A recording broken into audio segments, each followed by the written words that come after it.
El siguiente mensaje es una presentación del ministerio Tiempo de la Gloria de Dios.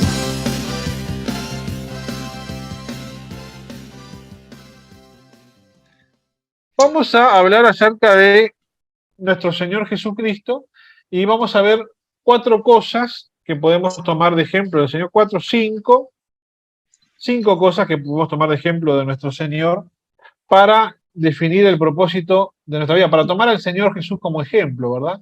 Entonces, vamos a ver, vamos a tratar de hacer nosotros también, como puse en la invitación, haciendo el ministerio de Jesús, es el título de esta charla de hoy, ¿sí? Y vamos a enfocarnos en Jesús como un hombre que fue enviado con un propósito. Hemos dicho a lo largo de este año, en más de una ocasión, que Jesucristo se caracterizaba por no dejarse llevar por otra cosa que no fuese su propósito, ¿verdad? Entonces, ¿quién me va a leer ahí? Juan 3, del 30 al 34. A ver, Juan capítulo 3, del 30 al 34. Es necesario que Él crezca, pero que yo mengüe. El que de arriba viene es sobre todo el que es de la tierra. Es terrenal y cosas terrenales habla. El que viene del cielo es sobre todo.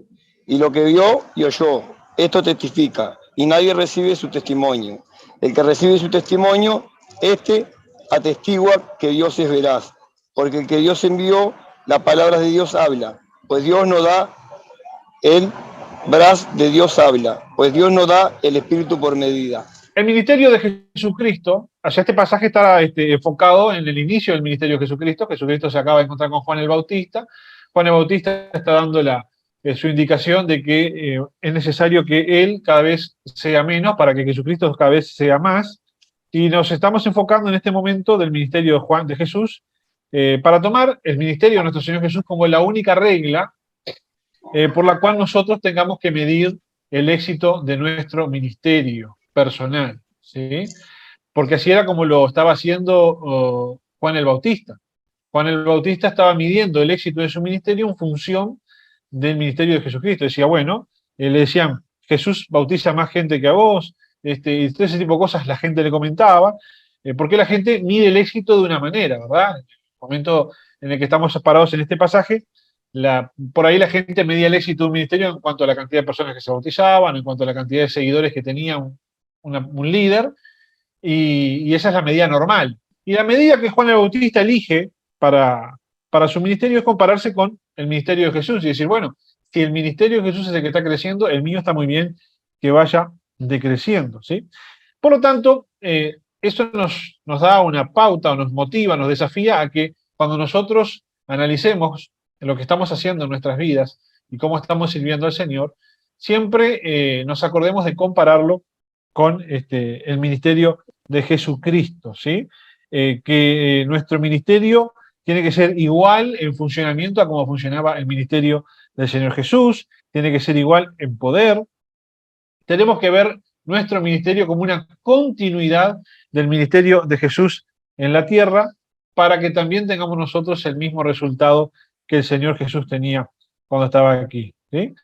Lamentablemente, hoy en día vemos cómo tantas personas ven el ministerio quizás como una profesión, o quizás como simplemente liderar una organización o liderar gente. Bueno, entonces se toma la idea de la iglesia como una cosa muy secular, eh, muy mundana, ¿no? Muchas veces la iglesia termina siendo, los ministerios terminan siendo, por ejemplo, en Estados Unidos es muy común que el ministro o el pastor de una organización religiosa realmente haga una carrera, ¿no? Empieza en una posición, va escalando otra, le dan una iglesia, si le va bien ahí, le dan una iglesia con más gente, etcétera, etcétera. Entonces el ministerio termina siendo una cuestión de carrera casi que profesional, casi que laboral. Y eso un poco pierde un poco el eje, pierde un poco el hilo, pierde un poco el sentido de lo que es el verdadero ministerio, que tiene que ser algo santo, algo especial, algo sobrenatural, que no es algo dado por los hombres y que necesariamente en muchos casos no es algo que también sea reconocido por los hombres, ¿verdad? El ministerio, o sea, Jesucristo dijo, vosotros sois la sal de la tierra. Estamos llamados a ser la sal de la tierra, algo que la gente va a querer escupir, no que va a querer tragar. ¿Eh? Entonces, no siempre el ejercicio del ministerio termina redundando en algo que tenga que ser necesariamente reconocido ni por los hombres ni por la sociedad, ¿verdad? Incluso muchas veces vemos a lo largo de la Biblia que el Señor Jesús, que el Señor llama a personas que a la vista del mundo, bueno, son personas que no, nadie daría ni 2 pesos por ellas, ¿verdad? Eso es lo que, por decirlo de una forma sencilla, la palabra dice, Él escogió lo vil y menospreciado del mundo para avergonzar a los sabios, ¿sí? Entonces, muchas veces vemos, y hemos visto a lo largo de la historia, que personas son usadas por Dios para tremendas cosas, y en realidad si vos lo ves, no darías ni 2 pesos por esa persona, ¿verdad? Gente muchas veces sin preparación, gente muchas veces sin cultura, gente muchas veces sin recursos, incluso, digamos, de los casos más conocidos y hasta cinematográficos, gente con discapacidades impresionantes, como este muchacho que es de Oceanía, que se llama Nick Vujicic, que le faltan los brazos, los 2 pies, y uno dice, wow, ¿quién da algo por este muchacho? Y sin embargo, ha llevado el Evangelio a todo el mundo de una forma impresionante, ¿no? Bueno, Dios llama muchas veces lo que el mundo desecharía para él poder glorificarse. Entonces, vamos a ver las 5 cosas que tengo aquí preparadas, que son un ejemplo de parte de nuestro Señor Jesús, que nosotros debemos de seguir y tenemos que tener bien claro. Y la primera es la siguiente: Jesús sabía a qué había venido. Y también está bueno que nosotros sepamos a qué hemos venido, para qué estamos acá. Terminamos de estudiar el Evangelio de Juan durante este año y se habrán dado cuenta que en ese Evangelio cuidadosamente siempre se está mencionando que Jesús vivía 100% consciente de quién era, del poder que tenía y de qué había venido, ¿sí? El Evangelio de Juan fue escrito para que nosotros tengamos evidencias de que Jesús es el Hijo de Dios y creyendo en Él tengamos vida eterna. Ese es el cometido por el que Juan escribió el Evangelio. Y todo el Evangelio son evidencias todo el tiempo de quién era Jesús. Jesús sabía perfectamente quién era y ese conocimiento que él tenía de quién era lo mantenía siempre en la correcta dirección. Tanto sabía Jesús quién era que dice la Biblia que hubo un acontecimiento a los 12 años donde Jesucristo se queda en el templo de Jerusalén en lugar de irse en la caravana con su familia, y al volver su familia a buscarlo, lo encuentran en el templo, y Jesús le dice a su madre, ¿acaso no saben que tengo que estar en los negocios de mi padre? ¿Sí? Como digamos, una forma de manifestarle a sus padres terrenales que él tenía bien claro ya a esa edad quién era y a qué había venido. Qué tremendo es que una persona a los 12 años ya sepa con bastante certidumbre quién es y a qué ha venido a esta tierra, ¿verdad? Alguno de nosotros nos ha llevado y todavía nos sigue llevando bastante más años saber qué somos y para qué el Señor nos ha puesto aquí en la tierra. Pero si el Señor a los 12 años ya tenía esa claridad y esa certidumbre, esto a nosotros nos desafía, nos motiva, nos apura a que rápidamente no perdamos tiempo y enfoquémonos en oración para encontrar, bueno, a ver, Señor, ¿qué es? ¿A qué he venido? ¿Qué es lo que tú tienes para mí en la tierra? Porque eso me permite tener dirección, eso me permite tener un sentido de propósito que me va a permitir que no me distraiga de mi misión y que por lo tanto no me termine desviando. Entonces, todos mis movimientos y todas mis actividades pasan a estar controladas por ese propósito. Cuando uno no tiene ese propósito, todos los movimientos y todas las actividades, las decisiones que tomamos en la vida, ¿por qué son guiadas? ¿Quién es la que las guía? ¿Qué es lo que lo conduce? ¿Verdad? Muchas veces terminamos entonces donde no queríamos estar. Así que si nosotros queremos llevar adelante un ministerio efectivo y poderoso, tendríamos que, lo más temprano posible en nuestras vidas, tener establecidos cuáles son nuestras prioridades. ¿Por qué? Porque todos nosotros somos movidos por nuestras prioridades, ¿sí? Yo estuve reflexionando en el día de hoy, ¿sí? Acerca de aquellas personas que con mucha ligereza, estoy hablando de personas que con mucha ligereza, no estoy hablando de gente que tiene inconvenientes serios o cosas que lo justifiquen, pero personas que con mucha ligereza optan por no ir a la iglesia un domingo a cambio de alguna otra actividad recreativa, lo que fuese, ¿verdad? A cambio de salir a pasear, a cambio No estoy hablando de los hermanos que tienen dificultades para moverse, o estoy hablando de hermanos que tuviesen compromisos, ¿no?, que justifiquen. Estoy hablando de gente que con total interesa durante el correr del año, si pinta venir, viene, si pinta no venir, no viene, ¿verdad? Entonces, meditando acerca de eso, yo me preguntaba, eh, a mí, por ejemplo, no se me ocurriría, personalmente, no se me ocurriría dejar de ir a la casa del Señor un domingo por salir a pasear, por ejemplo. Salvo que estemos de vacaciones, cuando nos tomamos 1 o 2 fines de semana en el año para vacacionar con la familia, a veces te vas de la ciudad, etcétera. Estoy hablando en el correr del año, en el correr de la rutina, en el correr del esquema normal. A mí personalmente no se me ocurriría no ir a la casa del Señor por salir a pasear, por ir al parque, por ir a la playa, por ir al shopping, yo qué sé, por ir al cine, etcétera, etcétera. No se me ocurriría eso, ¿no? Y me preguntaba por qué a mí no se me ocurre y no me cabe otra cosa, y por qué a otras personas sí, con tanta ligereza, se les ocurre que pueden, bueno, hoy pintó no ir, vamos a descansar, vamos a pasear, lo que fuese. Y creo que tiene mucho que ver con esto, con el propósito y con las prioridades. Las prioridades marcan el rumbo en la vida de una persona, ¿verdad? Las prioridades marcan y controlan las decisiones que uno toma y hacia dónde uno va. Entonces, qué importante es que podamos tener bien en claro cuál es nuestra prioridad. Y si nosotros nos fijamos nuestras propias prioridades, las prioridades nuestras las va a fijar algún otro. Viste que el Señor dice, el que no aborrece padre, madre, hermano, hermana, etc., y aún su propia vida, no puede ser mi discípulo. Y lo que está refiriéndose ahí el Señor es que, bueno, si te dejas llevar por padre, madre, hermano, hermana, esposa, hija, o incluso por tus propios deseos, porque dice, aún su propia vida, si te dejas llevar por todo eso, nunca vas a encarar seriamente el proyecto de ser mi discípulo. ¿Por qué? Porque hay un montón de cosas que están compitiendo por la atención de ser mi discípulo. Entonces, si te dejas llevar por todas esas otras cosas, no vas a poder encarar el proyecto, el plan, no vas a poder encarar el emprendimiento de ser mi discípulo. Entonces, y eso se lo dijo Jesús a las personas que se le acercaban y le decían que querían ser sus discípulos, ¿verdad? Decían, yo quiero seguirte, pero ponían siempre algún impedimento, ya sea algún compromiso familiar o algo por el estilo. Y Jesús le dice, bueno, si van a poner siempre algo más por delante, por más que quieran ser mis discípulos, no van a poder.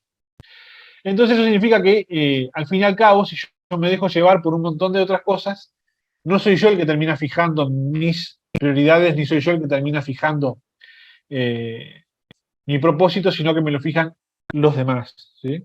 Entonces, o establezco yo mis prioridades o alguien más lo va a terminar haciendo. También recordemos que el Señor Jesús, en su momento, durante muchos momentos, quisieron marcarle el paso y decirle lo que tenía que hacer, ¿verdad? Y él le dijo a María que todavía no es mi tiempo, a su mamá, en ocasión de la conversión del agua en vino. También sus hermanos una vez lo desafiaron a que fuese a Jerusalén para hacerse ver, para hacerse famoso, y yo le dije, tampoco era su tiempo. O sea, muchas veces le quisieron marcar a Jesús el paso, y Jesús sabía perfectamente cuál era su paso, nadie más se lo tenía por qué marcar. Capaz que Viviana tiene Juan 6:38 ahí a mano. Juan 6:38. Ajá. He descendido del cielo, no para hacer mi voluntad, sino la voluntad del que me envió. Y la voluntad del Padre que me envió es que no pierda yo nada de todo lo que Él me da, sino que lo resucite en el día final. Amén. ¿Sigo? No, está bien. O sea que el Señor acá está diciendo que Él fue enviado. Él era Dios, Él siempre estuvo con Dios, Él es Dios. Sin embargo, en un momento Él es enviado, y es enviado a hacer la voluntad del Padre, ¿sí? Ni siquiera es enviado a hacer su propia voluntad, es enviado a hacer la voluntad del Padre. En Juan 8:28 Jesús dice, nada hago por mí mismo, sino que según me enseñó el Padre, así hablo, porque el que me envió conmigo está, no me ha dejado solo el Padre, porque yo hago siempre lo que a él le agrada, ¿sí? No hago nada por mí mismo, no hago nada por mi propia cuenta, y este es el punto número 2, que hagamos siempre la voluntad del Padre. El punto número 1 era saber bien a qué hemos venido, como el Señor que sabía perfectamente a qué ha venido, y el punto número 2 es hacer la voluntad del Padre, así como el Señor Jesús hacía la voluntad del Padre. Él tuvo una obediencia absoluta a su Padre, nunca se desvió ni a izquierda ni a derecha en cuanto al tema de la obediencia, fue 100% obediencia, y eso permitió que él fluyera en una autoridad y en un poder también al 100%, en una gran intensidad. ¿Sí? Ahora, cada uno de nosotros que queremos una vida de poder como la que tenía Jesús, no podemos olvidar que Dios no va a hacer una excepción con nosotros, como tampoco la hizo con Jesucristo, ¿verdad? Jesucristo no fue una excepción, Él tuvo que obedecer el 100% todo el tiempo y vivir una vida entonces de poder, de autoridad, de milagros. Y Dios no va a ser una excepción con nosotros que podemos vivir la vida y como queramos y hacer nuestros propios deseos y que el Señor aún así se manifieste. Si Jesús tuvo que sostener su voluntad a la voluntad y a la agenda y al criterio del Padre, nosotros no vamos a tener menos changüí en ese sentido, ¿sí? Y uno de los problemas que hoy en día podemos enfrentarnos es que Dios nos llama, pero nosotros intentamos llevar adelante nuestro ministerio con nuestras propias ideas y con nuestros propios planes. Después esperamos que Dios aparezca y bendiga y apruebe todo aquello que Él no inició, ¿verdad? Y esto se aplica a nuestras vidas, no solo al ministerio, sino a todas las áreas de nuestras vidas, ¿verdad? Cuando hacemos las cosas de acuerdo a nuestras propias ideas y nuestros propios planes, y después esperamos que Dios aparezca para aprobar y bendecir lo que Él nunca inspiró. Dice el apóstol Pablo en Filipenses, es un pasaje muy conocido, que nuestro Señor Jesús, existiendo en forma de Dios, no valoró, no le pareció valioso seguir estando en la forma de Dios, sino que se despojó de esa forma y vino a hacerse como si fuese un siervo, un servidor, semejante a los hombres, ¿no? No se aferró a ese poder, esa gloria, a ese lugar que le correspondía, y se despojó de eso para ser un servidor de cada uno de nosotros. Y eso es realmente tremendo. Yo diría, es otro de los misterios que tiene la Biblia, cómo es que alguien que es Dios eterno pueda hacerse uno más de nosotros y ponerse al servicio de nosotros. Y que diga, no puede el Hijo hacer nada por sí mismo, como recién se los leí. Ahora que estamos cerca del bautismo, repasando las clases de bautismo, nos damos con esa realidad de que hubo un momento, por lo menos, un instante, en el que Jesucristo se puso bajo la autoridad de otro hombre, que fue el momento del bautismo de él. Se pone bajo la autoridad de Juan el Bautista, y Juan el Bautista tiene el privilegio impensado de bautizar a Jesucristo, ¿verdad? El bautismo era una señal de arrepentimiento, era típico y común que en aquel entonces los judíos se bautizaran, los que no eran judíos se bautizaban y mediante ese ritual se los consideraba ingresados a la religión judía. Eso hacían entonces los prosélitos, más allá luego de que los que eran varones debiesen circuncidarse, pero el acto, digamos, el ritual en aquel entonces de un gentil que quería hacerse judío era el bautismo. Y Juan el Bautista empieza a utilizar ese ritual para los propios judíos, para que se arrepientan, ¿sí?, de sus conductas y quieran retomar un camino nuevo. Y imagínense entonces que viene Jesucristo, el supuesto Cordero del mundo, que no tiene pecado, y dice, yo me bautizo también. ¿Y de qué se tiene que arrepentir este señor? De nada, ¿verdad? Pero sin embargo igual lo hace porque así era la voluntad del Padre, que él también fuese bautizado, y tanto es así que luego de que sale de las aguas, el Espíritu Santo desciende, y una voz del cielo, que es la del Padre, dice, este es mi Hijo amado en quien tengo complacencia, y tenemos allí la manifestación más clara y contundente de la Trinidad, el Hijo saliendo del agua, el Espíritu Santo manifestándose en forma de paloma, y la voz del Padre desde el cielo, diciendo, esto que mi Hijo acaba de hacer, me complace, está muy bien hecho. Entonces, para Jesucristo la prioridad era hacer la voluntad de Dios en todos los aspectos, y por tanto no tenía egoísmo, orgullo ninguno. Él, si me tengo que bautizar, me bautizo. Después, Jesucristo habla en varias ocasiones acerca del respeto a las normas, ¿no? Y le dice, bueno, esta moneda tiene la cara del César, lo que es de César al César, como diciendo, el mundo tiene este orden, sujétense a este orden y no compliquen, ¿verdad? Y el propio Jesús pagando impuestos, maravilloso, ese es un momento fantástico del relato del Evangelio, Jesucristo pagando impuestos, ¿no? El rey, y él dice, che, pero los reyes pagan impuestos, no, entonces ¿yo qué hago? Bueno, vamos a pagar impuestos, así no tienen nada que decir acerca de nosotros, ¿sí?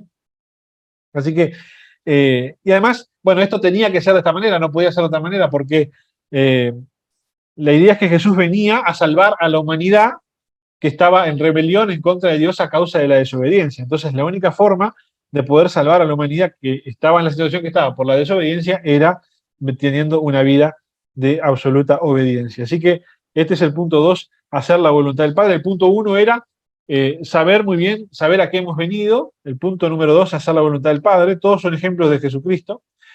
Y el punto número 3, manifestar el carácter del Padre, ¿sí? Manifestar el carácter del Padre. Jesús está hablando con sus discípulos en Juan 14 y les dice, si me conocieseis, también a mi Padre conoceríais.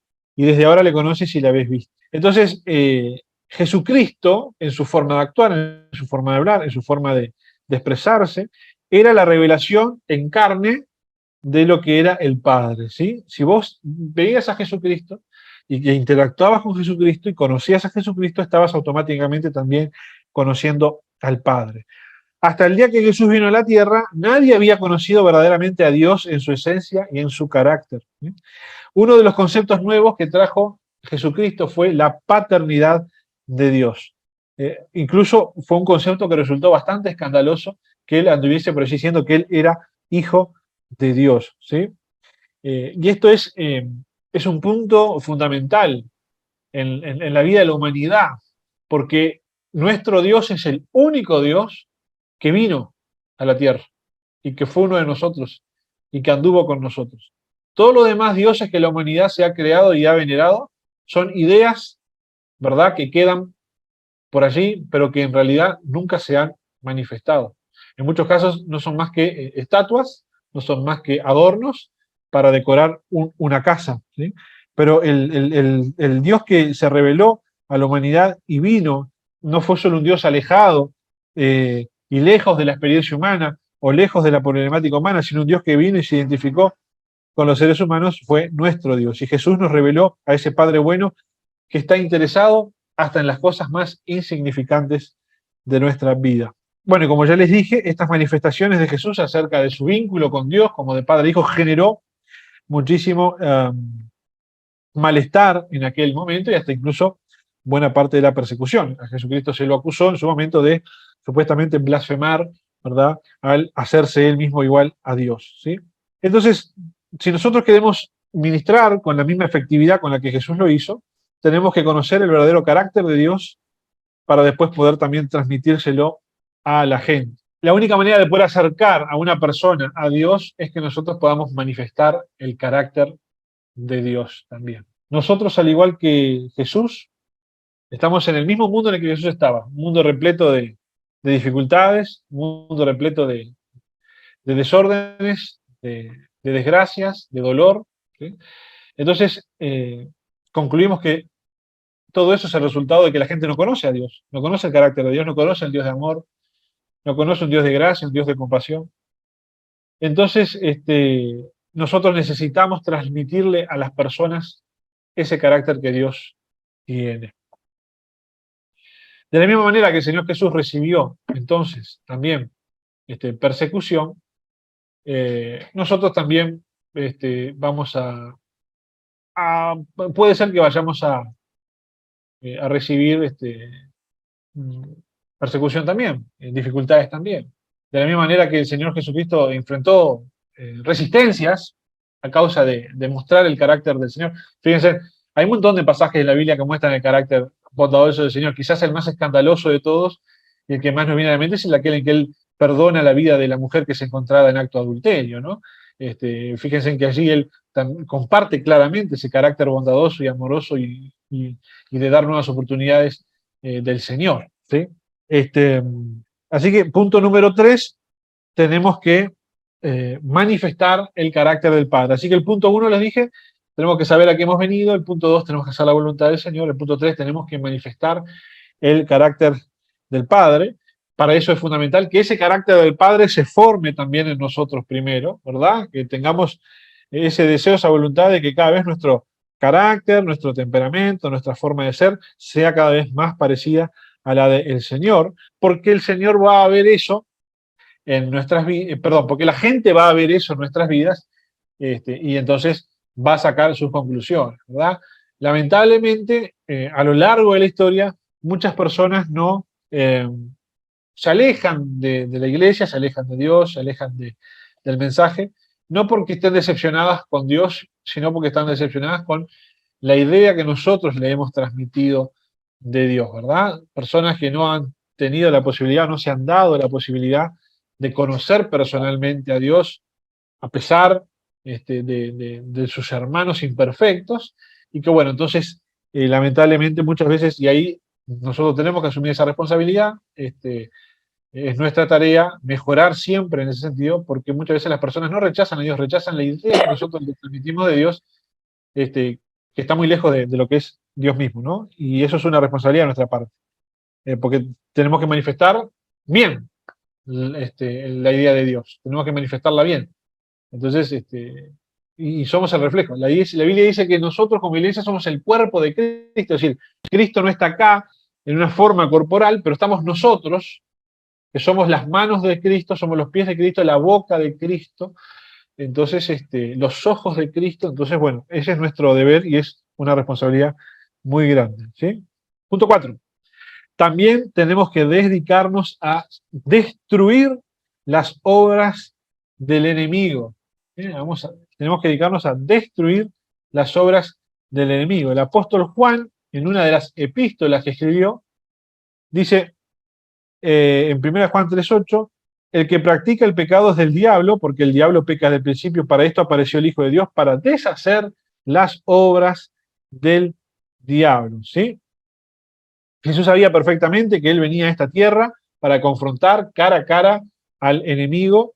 Jesús sabía que la condición de la humanidad era en gran manera causada por el obrar del enemigo en la tierra, ¿sí? Entonces, Jesucristo siempre estuvo muy consciente de que todo el tiempo que él iba a estar en la tierra iba a ser un tiempo de conflicto y un tiempo de enfrentamiento con el enemigo. De hecho, su ministerio es prácticamente todo el tiempo un enfrentamiento constante hasta el enemigo. También esa es la razón por la cual Jesucristo nunca anduvo a la defensiva en su relación con el diablo, sino siempre a la ofensiva, ¿sí? De hecho, cuando Jesús es tentado en el desierto y el diablo le plantea ciertas cosas, él no las razona, no las discute y no se defiende, ¿verdad? Sino que sencillamente declara la palabra del Señor y derrota a Satanás con la palabra, ¿no? Satanás dice, bueno, si tú eres el Hijo de Dios, tírate de acá para abajo. Y él no le anda explicando, no me tengo que tirar, porque fíjate que no, lo que la Biblia dice no es eso, es aquello, ¿no? Sino que no entra en esas discusiones y ataca directamente con la palabra del Señor. Y bueno, y luego todo su ministerio siempre estuvo caracterizado por eso, por deshacer las obras del diablo. Y eso no era una actividad extra, no era un bonus track, no era sino que era la constante, era el centro de la obra de Jesucristo. Y nosotros también estamos llamados a deshacer las obras del enemigo. ¿Cuáles son las obras del enemigo? Bueno, las obras del enemigo son las contiendas, las disensiones, las divisiones, las familias que se destruyen, los matrimonios que se acaban, etcétera, etcétera, etcétera. Y cuando nosotros, ¿a qué nos referimos con que tenemos que deshacer esas obras? Bueno, precisamente a eso, ¿verdad?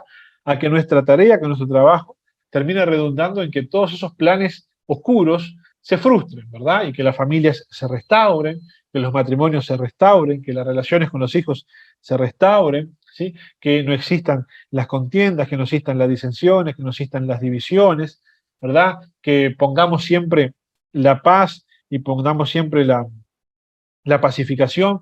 Por eso la bienaventuranza dice, bienaventurados los pacificadores, ¿sí? En cada una de las circunstancias, los vínculos a nuestra vida, etcétera, que podamos nosotros, cuando percibimos que hay un hermano, hay una persona que no se está dando cuenta, pero en su vida se está dejando llevar por lo que claramente es una obra del enemigo, nuestra intervención allí, primero en oración y luego en lo que el Señor nos guíe para deshacer ese plan del enemigo, que esa persona deje de estar viviendo y deje de estar guiándose por ideas que no provienen del cielo, ¿sí? Jesucristo hizo esto, entrenó a sus discípulos para hacer esto, y para hacer esto hemos sido entrenados cada uno de nosotros a lo largo de la historia, ¿sí? La idea de Jesucristo no era que nosotros nos llamemos ministros o pastores o que tengamos un cierto título, sino que tengamos el poder y la autoridad para liberar a las personas de la opresión de las obras del enemigo, ¿verdad? De nada vale que uno tenga el nombre de pastor o de líder de aquí o encargado de allá, si no logra en las personas que lo rodean generar algo bueno, transmitir la luz del Evangelio, transmitir la luz del reino, para que a su alrededor toda la oscuridad se disipe. Amén. Así que tenemos que vivir una vida de constante militancia en contra de las obras del enemigo. Siempre empezando por nosotros mismos, siempre empezando por nuestro hogar, siempre atentos a que nada de lo que el enemigo planifica para destrozar nuestros hogares fructifique. Acuérdense que ayer les hablé de que nuestro hogar y la iglesia son una misma cosa y que tenemos que tener en nuestro hogar el mismo nivel de santidad, de justicia, de espiritualidad, de pureza que tenemos en la iglesia. Que si yo me comporto así en mi hogar, debo comportarme así también en la iglesia, o si me comporto así en la iglesia, comportarme así también en mi hogar. Para el Señor, la iglesia, el hogar, el templo, el hogar, el tabernáculo, el hogar son exactamente la misma cosa. Así que es el punto 4, destruir las obras del diablo. Y el punto 5, el Señor Jesús vino a dar su vida por la humanidad. Él vino a poner su vida por los demás, nadie me la quita, yo la pongo por mi voluntad, dijo el Señor. Y él nunca perdió de vista esa realidad en ningún momento de su ministerio. Él sabía que tarde o temprano iba a llegar el punto, el momento en el que él iba a entregar su vida para la salvación de la humanidad. ¿Sí? La cruz estaba allí, esperándolo, y él siempre tenía la cruz en mente. Él sabía dónde iba a terminar. ¿Sí? Él sabía que su ministerio era entregar su vida por los demás. Él sabía que no iba a ser todo fama, no iba a ser todo señales, o recurriendo al mensaje que compartimos ayer, la vida de Jesucristo no iba a ser todos supercultos, maravillosos, como los eran, ¿verdad? En la época de Jesús, porque Jesús se pasaba 3, 4 horas predicando, después sanaba un montón de enfermos, después los hacía pasar adelante y contaban el testimonio y todos aplaudían, ¿no? Era una cosa impresionante, ¿no? Jesús sabía que no todo iba a ser siempre así, sino que en algún momento esto iba a llegar a su epítome, a su punto crucial, ¿sí? Donde él iba a hacer algo que iba a cambiar el destino de la humanidad de una forma mucho más radical y tremenda que todo lo que él venía haciendo antes, porque él venía liberando demonios, sanando enfermos, incluso resucitando muertos, y alimentando a los pobres, etcétera. Pero lo que él iba a hacer en la cruz iba a superar con creces todo eso lo que él venía ya realizando, ¿sí? Y ese propósito de Dios era tan fuerte en Jesús que él no permitió que nada lo separara de ese mismo propósito, ¿verdad? Desde el inicio hasta el fin del ministerio. Arranca el ministerio con Satanás diciéndole, te ofrezco todos los reinos de este mundo, ¿verdad? Como diciéndole, ofreciéndole una alternativa, un sucedáneo, un sustituto a su plan, ¿verdad? Y Jesucristo tenía tan arraigado ese plan que no lo soltó por nada, ¿sí? También las multitudes quisieron desviarlo porque quisieron coronarlo rey, ¿verdad? Y él tenía tan claro su lugar que no aceptó eso tampoco. Ustedes imagínense, ustedes, y yo imaginémonos por un momento que vienen multitudes de personas y dicen, vamos que yo te voto, armó una lista y vas a salir presidente, pero posta que salís presidente porque te votan de todos lados, si a vos salís a la calle ya te entran a seguir y decís y ya una caravana, una cosa de loco, no se vio nunca, ¿verdad? O sea, lo que Jesucristo vivía hace 2000 años acá es el sueño de cualquier político, ¿no? Entonces imagínense que ustedes tienen esa capacidad de que hayan 200.000, 300.000, 400.000, 1.000.000 de personas, que es la mitad del electorado uruguayo, que te votan. Te tirás a presidente de cabeza, no dejás pasar la oportunidad, digo yo. ¿Qué persona que tiene 1.000.000 de votos no se tira por lo menos para salir senador, raspando? ¿Tá? Sin embargo, Jesucristo dice, no, por más que me ofrezcan todo eso, toda esa gloria humana, yo tengo mi propósito bien claro. ¿Sí? Y no hubo nada que haya podido desviar a Jesús de la cruz. Ni siquiera su buen amigo Pedro, que en su momento le dijo, no, Señor, nada de eso te pase, cuando él les estaba anunciando la forma en que iba a morir, y Jesucristo tenía tan arraigado ese propósito, que le dijo, apártate de mí, Satanás, me eres piedra de tropiezo. Mire cómo le habló a su amigo, ¿no? Con qué rudeza, con qué radicalidad, ¿verdad? Le habló a su amigo. Pero bueno, él tenía bien en claro el propósito de Dios. Mira, bueno, pero el que estuvo llamado para morir por la humanidad fue Jesús. Eso que tiene que ver conmigo, ¿verdad? Bueno, es un hecho que nadie tiene que volver a morir en la cruz para salvar a nadie. Eso ya lo hizo nuestro Señor Jesús, ¿sí? Eso ya se logró con el sacrificio perfecto del Señor. Pero hay un sentido en el cual cada uno de nosotros tenemos que estar conscientes de que vamos a vivir y vamos a ministrar para darle vida espiritual a la humanidad. Y antes de que podamos dar vida, tenemos que morir a nuestros propios deseos, a nuestros propios planes, a nuestras propias ambiciones, a nuestras propias comodidades y a nuestros prejuicios. Así que, continuando con lo que veníamos conversando durante toda la semana y el miércoles pasado, etc. Si nosotros también, en nuestro ministerio, vamos a hacer igual como hizo Jesús, que dio vida a toda la humanidad, nosotros también, para ministrarle vida espiritual a la humanidad, para poder lograr que hayan personas allí que hoy están muertas en sus pecados, que puedan revivir, que puedan nacer de nuevo, que puedan conocer a Jesús y dejen de estar muertas espiritualmente. Para que eso ocurra, nosotros tenemos que estar dispuestos a morir a nuestra humanidad, negarnos a nosotros mismos, tomar la cruz y seguir a Jesús, ¿verdad? Es una forma también de morir, como Jesucristo murió en la cruz. También esa es nuestra cruz, nuestra forma de morir, es decir, Señor, renuncio, entrego delante de ti mis deseos, mis planes, mis ambiciones, para recoger las tuyas y poder transmitirle a este mundo, a esta humanidad, tu amor, para que los que hoy no conocen al Señor puedan conocer al Señor. ¿Sí? Ayer yo leí un versículo que decía, ustedes ya no se pertenecen a vosotros mismos porque el Padre los ha comprado con un alto precio. ¿Sí? Entonces el cristiano entiende que uno ya no le pertenece a uno mismo, ¿verdad? Ahora somos propiedad del Señor, ¿sí? Y el Señor va a usar nuestras vidas para bendecir a los demás. Entonces tenemos que estar seguros en las manos del Señor y estar dispuestos a entregar nuestras propias vidas por ese llamado que el Señor tiene para nosotros, ¿sí? Si no lo hacemos así, entonces no estamos preparados para el ministerio que el Señor nos ha encomendado.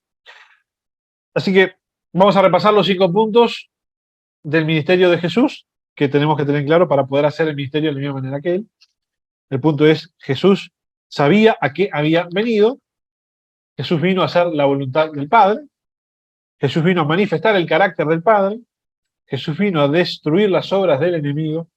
Y Jesucristo vino a brindarse, a dar su vida por la humanidad. Esos son los 5 puntos de esta lección del día de hoy, que concluye una serie enganchada con la del lunes pasado, acerca de estos temas. ¿Ok?